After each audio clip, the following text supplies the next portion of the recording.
This week on The Modified World, we're tackling the topic of tongue splitting. So stick around.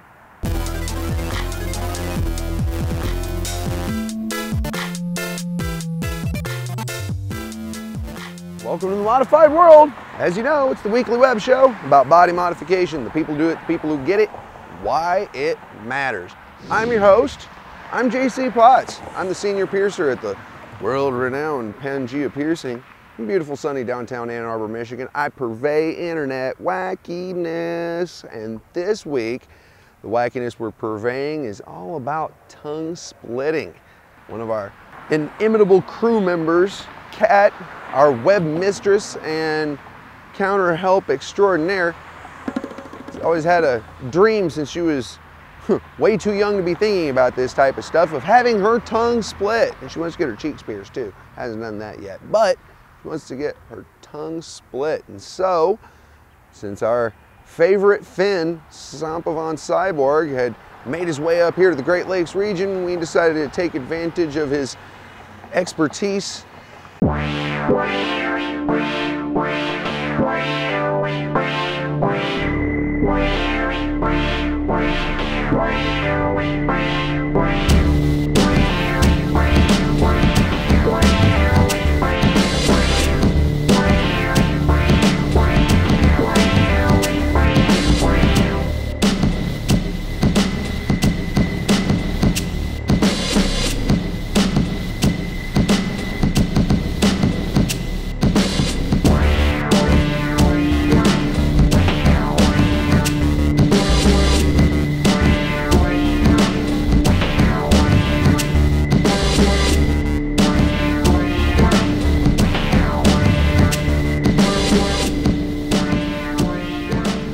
Splitting's gone through evolutions over the years. Now, the first one was done just by doing a tongue piercing and then tying a piece of fishing line in it until it worked through. Terrible, horrible, not a good idea. I've seen other people do it with really terrible results.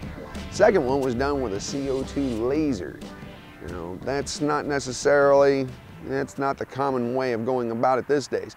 Kenny, who works for us up here at Pangea Piercing, had his done with a scalpel heated up on a blowtorch to cauterize the wound as they were cutting through. Once again, it worked, but the accepted method nowadays is the cut and suture method. And of course, that's what Kat got.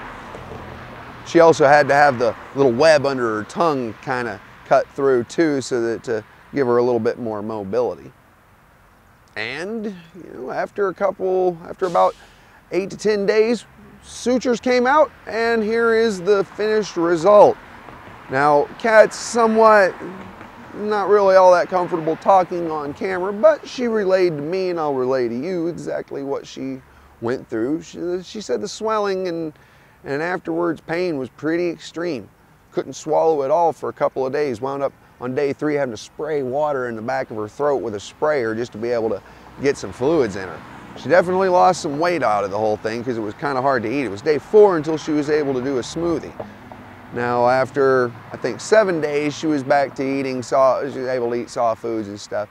The video we got of it is at day 10, and she still hasn't gained 100% control over it at this point. Some people almost immediately are able to move 2 halves independently and speak well and all that. She's having a little bit slower of a time, but it does take people sometimes a little longer to gain control of their tongue. And that's also part of why I also say always, always, always with your body modification art, whether it's extreme surgical stuff, fairly innocuous body piercing, tattoos, whatever it is, make sure to seek out trained, respected, verifiable professionals to get your work done to help avoid disappointments in the future, because you get one shot to do it right. And if you've got 2 tongues to spare, well, roll the dice. But if you only got 1, make sure you do things right.